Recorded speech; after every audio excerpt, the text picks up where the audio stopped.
Eu vou contar uma história para vocês. Há 20 anos atrás, eu fazia parte de uma mesa numa associação.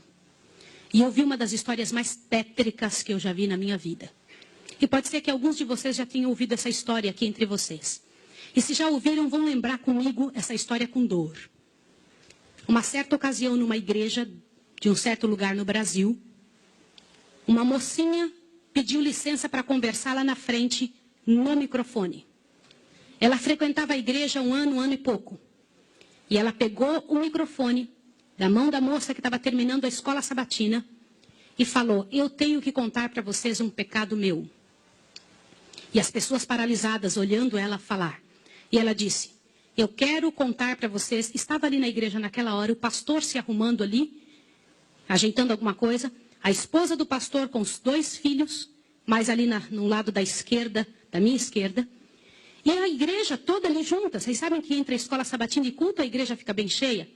E ela disse: eu tenho que contar o meu pecado para vocês. E o pecado que eu tenho que contar é que eu sou amante do pastor. Na hora que ela disse isso, a esposa do pastor desmaiou ali na hora. E os filhos correram para acudir. E o pastor veio para ela e falou assim: o que você está falando? Você enlouqueceu? Que isso, menina?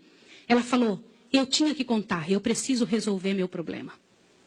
Eu preciso salvar a sua alma. Eu preciso resolver você. Os danitas, eles sempre usam essa, cuidado. Eu preciso ajudar. Sempre usam a palavra da ajuda, viu? E naquele momento a igreja toda ficou em alvoroço. Eu não preciso dizer que não houve culto. Não houve culto. Não conseguiram fazer o culto.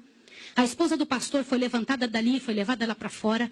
O pastor não sabia o que fazer. Começou a dizer: irmãos, por favor, isso é um grande mal entendido. Ela dizia: não é, meu bem. Eu precisava dizer, eu tenho que salvar você e tenho que salvar mim. E ela foi levada para um quartinho, a esposa do pastor foi atrás e começou a conversar com ela, e falou com ela, e foi um alvoroço muito grande. E ela disse: olha, eu vou te provar que isso é verdade. Nós combinamos que ninguém nunca ia saber, foi uma coisa muito bem feita, mas eu preciso te contar. E falou para a esposa do pastor: prestem bem atenção no que eu vou dizer. Falou: só tem uma maneira de você me acreditar, vem aqui. O seu marido tem uma marca na genitália dele. E a marca é assim, assim, assim. E a esposa olhou para ela e acreditou nela na hora. Sabe por quê? Porque aquele pastor nunca tinha tido contato sexual com nenhuma pessoa, só com sua esposa. Eles se casaram virgens. E ela disse: ninguém sabe disso. Como é que essa moça sabe? Consegue imaginar o que é isso? E ela também nunca tinha contado isso para ninguém.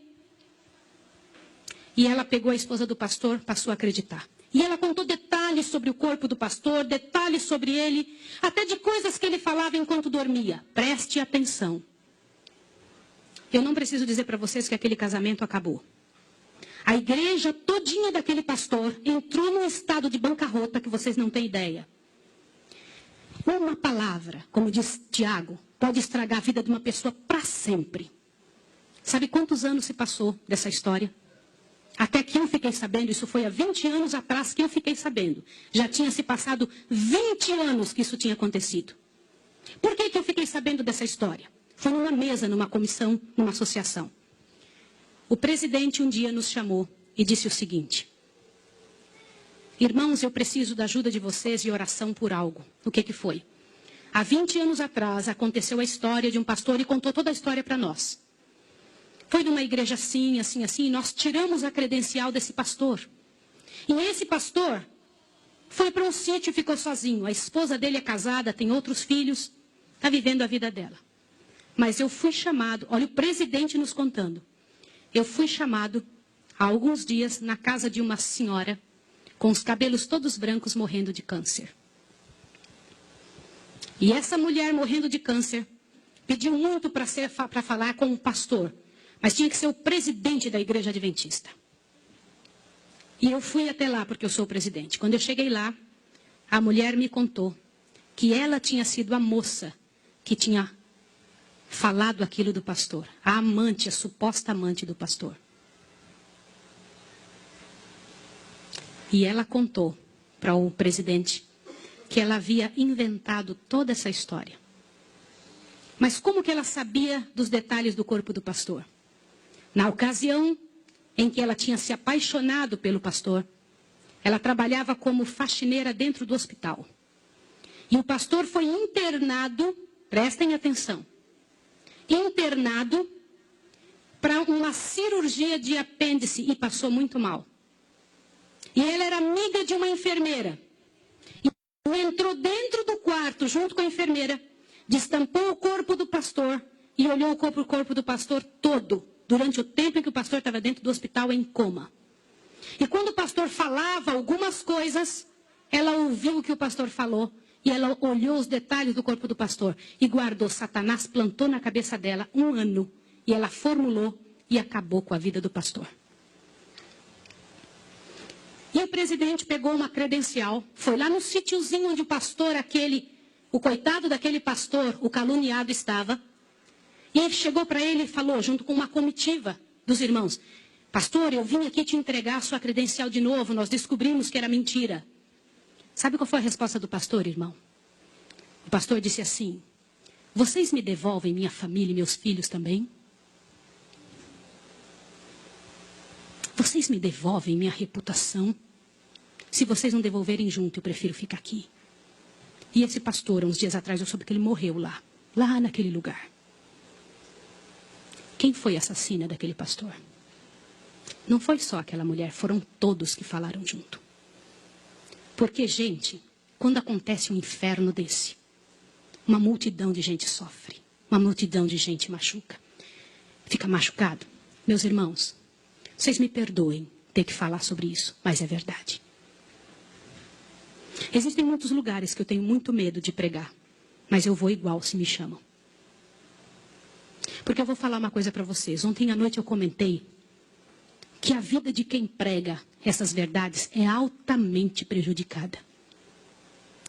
Uma coisa desse tamanho é passada de boca em boca, de forma que apareça o inferno no final.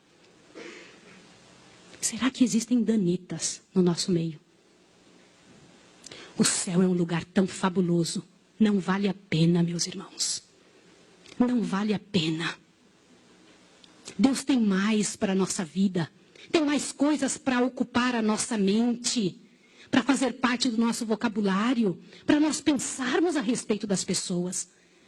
Vamos fazer um exercício? Pense bem da pessoa que mais mal você sabe dela. Imagine isso agora. Sabe o que vai acontecer com você? Teu coração vai se encher de paz. Porque é isso que acontece, gente. Se você não for capaz de abrir a sua boca para trazer paz para a vida de alguém, não abra a sua boca para trazer um inferno para a vida de quem quer que seja.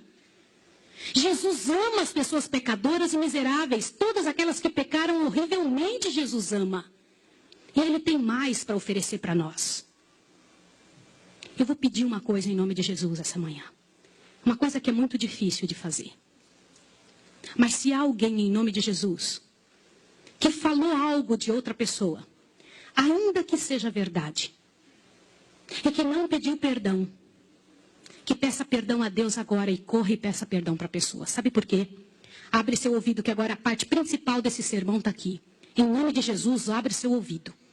Eu preciso que você ouça, não deixa nada te atrapalhar. Você sabe por que existem igrejas frias que não mudam? Você já viu aquelas pessoas falarem? Você é ancião, não é, irmão? As pessoas vêm para você e reclamam: que igreja fria?